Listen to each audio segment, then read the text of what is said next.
I think we all know Wario, right? The man who started out as Mario's evil opposite and ended up morphing into the greedy yet lovable guy that we know today. I mean, just look at him. He's hilarious and an absolute god. I feel like you'd be hard-pressed to find many Wario haters. I'm recording this because I hate Wario so fucking much. He's just such a cool guy. He represents some of the more negative sides of humanity, but in a more fun and innocent way that I think most of us can get behind. And despite his misdeeds, Nintendo has found lots of fun ways to make our main man Wario the underdog who we always want to root for. I always appreciated Wario growing up to some degree, but if I'm gonna be honest, I never really thought about him all that much outside of Mario's various sporty and karty side adventures. That was likely due to the fact that I simply didn't own any of Wario's solo adventure games when I was young, thanks to accidentally starting a certain cult meme,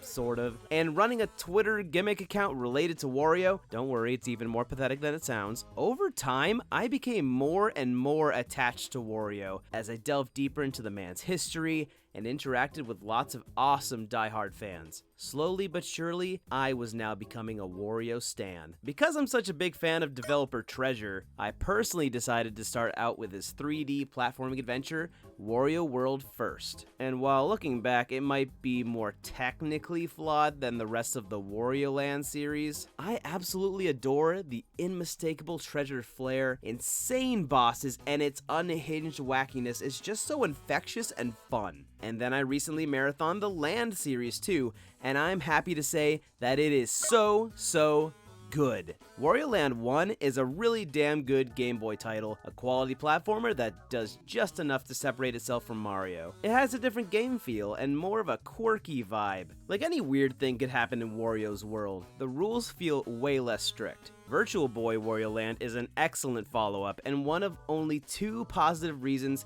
to ever bring up the Virtual Boy. Hold on. Silly me.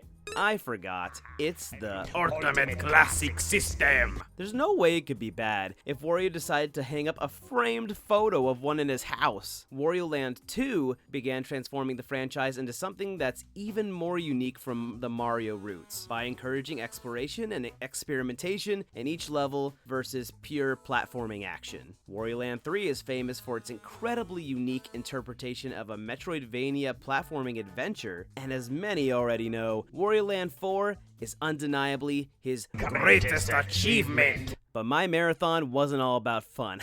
No. I wanted to find out just what the hell was up with Wario's largely forgotten Nintendo DS outing, Wario Master of Disguise. The Wario Land games and world are considered cult classics, and I'd heard about them all the time. But next to no one ever talks about Master of Disguise. Is it largely forgotten for good reason? Is this game turtly enough for the Turtle Club? I don't know, let's boot this fucker up and find out. Instant first impressions are bad. I don't want to be negative so fast, but this intro cutscene is all kinds of awful. Not only do I hate the use of the bog standard 3D render here, like for sake guys, please just use custom sprites. This approach almost never looks good. This intro is pretty ugly for the most part, and it absolutely pales in comparison to how gorgeous and striking the Wario Land 4 intro is. And the text dialogue is so slow. For a franchise that kept escalating more and more in speed by the 4th title, this sure is already starting out like a slog. I kinda appreciate Sir Topham Fat Hat spitting into the stratosphere and okay, now Wario's jumping into his TV because he can do that now, okay, sure. After like 8 minutes of dialogue, we finally start playing, and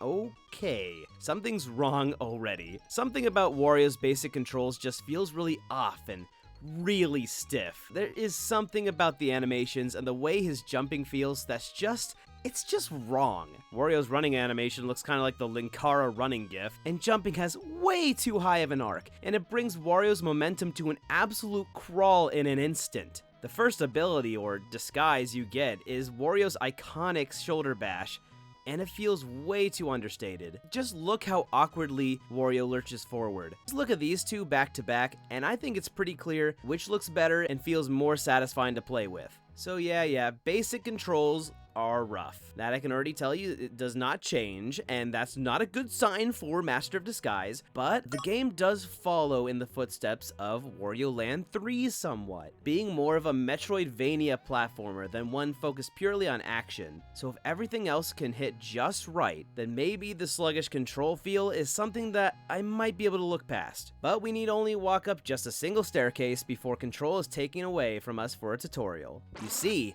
Nintendo really wanted us to use the touchscreen on the DS in special ways. Touching is good, they always said. Kirby and the walking finger were always having a grand old time back then, you know?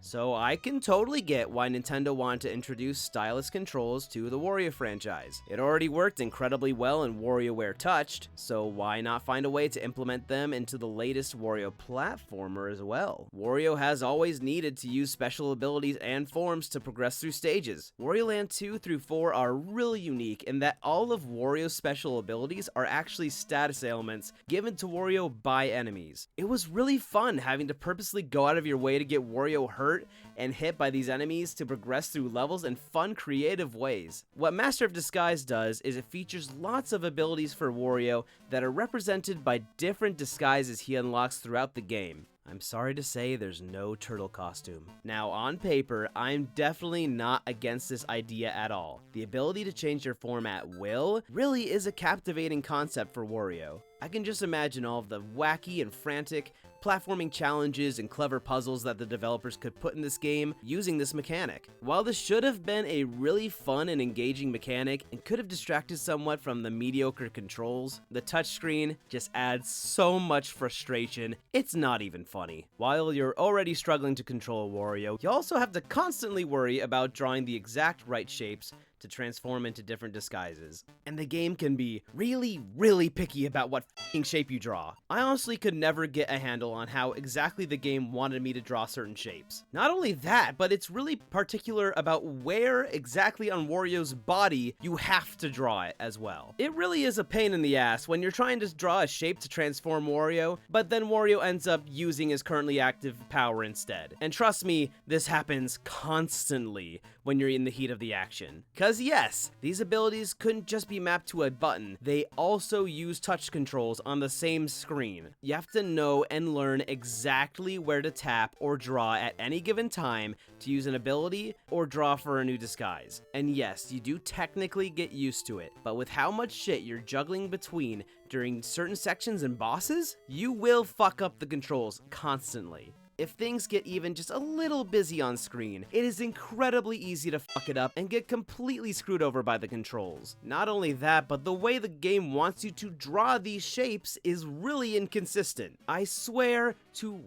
just about a third of the time I drew a shape, even when I knew exactly how and where to draw that shape. The game would simply decide to activate a different disguise entirely from what I was going for. That is completely out of your control, and it just throws a huge wrench into the overall experience and makes getting through these levels and bosses pure hell sometimes. It sucks so much because there absolutely should have been some ways to keep this disguise concept while making some improvements to make the experience smoother. How about allowing the player to freeze time while drawing so the player has a chance to do it without worrying about controlling Wario and dodging enemies and boss attacks at the same time? A change as simple as that would allow players to choose disguises the way the devs wanted while also lowering the frustration factor. Seriously, when the game is so picky with drawing that you have to draw hearts with a rounded bottom as opposed to a pointy one, when the fucking heart sprites in the game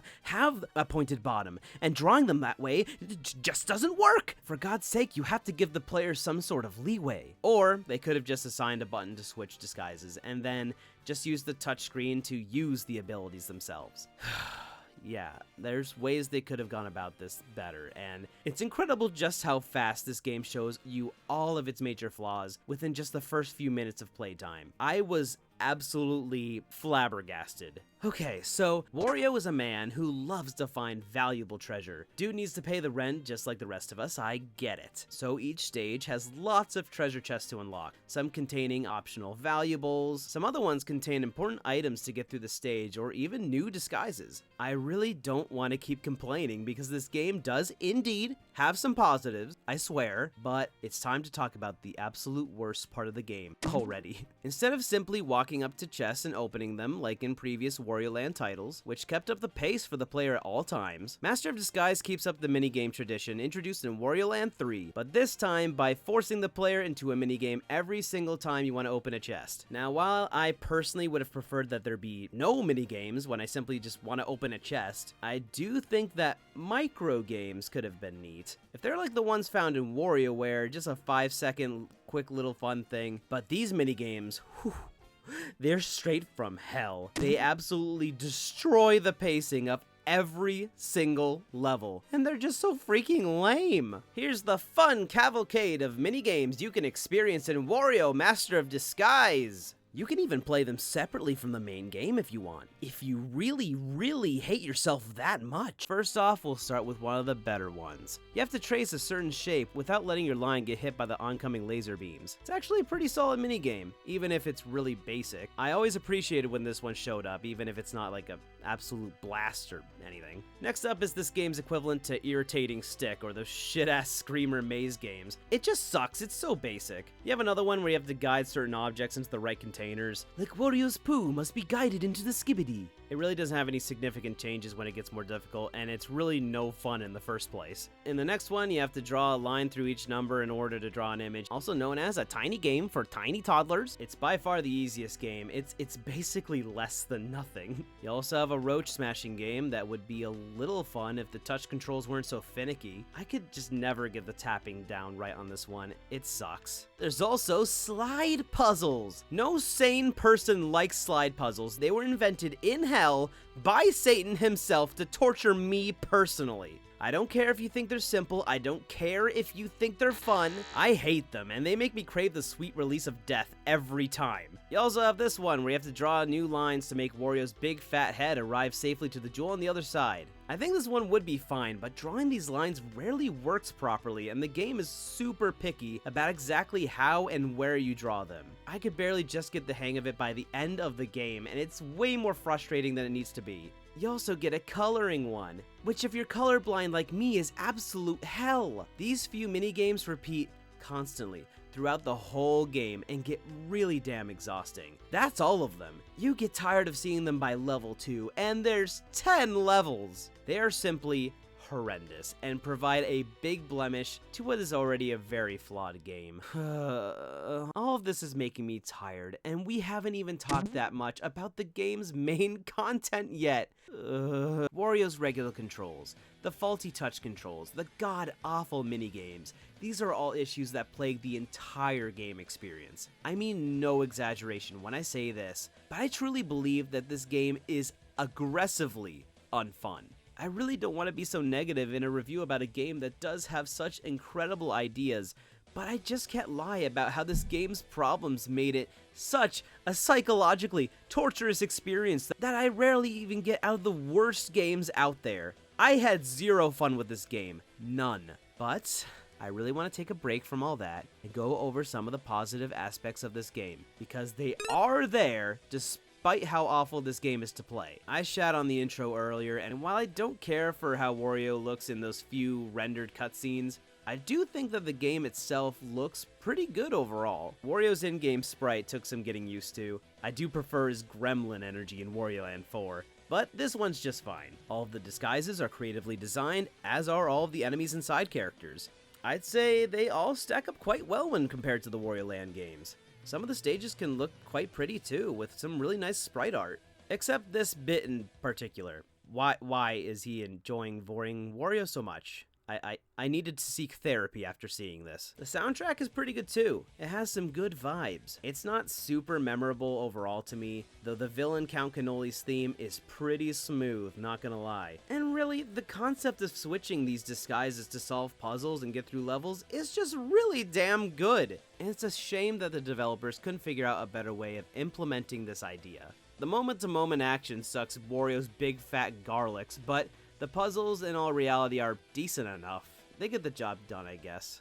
As for the levels, in Stage 1, Wario confronts world-famous thief Count Cannoli on a cruise liner. You see, Wario is awesome and knows he's the superior treasure hunter, so obviously, he could be the superior thief as well. Via some decently well-written and admittedly fun dialogue, Wario manages to steal Good Style from the Count. Good Style is basically an in-game representation of the stylus. He's a little assistant fellow who allows Wario access to his new outfit arsenal. The first two stages are pretty straightforward, and while they aren't difficult, they certainly give you a taste of the game's overly cramped level design. I really just don't get why Wario had to have such a floaty jump in a game that typically features such tight corridors, but whatever. I do like that the game is kind enough to tell you exactly which disguise you need to defeat any given boss on the bottom left-hand side of the screen. That's certainly appreciated. I don't really care for the way the Count just casually, very slowly walks after you to chase you down. It's just so low energy, which is not something I expect from Wario. In Stage 3, Wario finds himself in a museum, the perfect spot for a now expert thief like Wario. This level forces you to pay attention to certain items sitting in the background in order to solve the riddle of the Sphinx. I really don't have much to say about the stage itself, but enemies become more common at this point, and defeating them just provides zero satisfaction. There's no oomph behind jumping on enemies or hitting them. It's so unceremonious and joyless to the point that I found myself running past them as much as I could. That's not even to mention the iffy hit detection of abilities like the boxing glove. I hate that I have to keep comparing this game to Wario Land, but it's kind of impossible. Those games made bonking enemies' heads and chucking them around such a blast. I really missed it. Stage 4 was one of the few times where the level design clicked for me just a bit. You have to use these water droplets in admittedly clever ways to have Wario slip on them and fling to another part of the level. It certainly made the level design feel more open and a little more fast-paced for once. But, oh, now there's, that thing, and, okay, yep, Wario's been forward.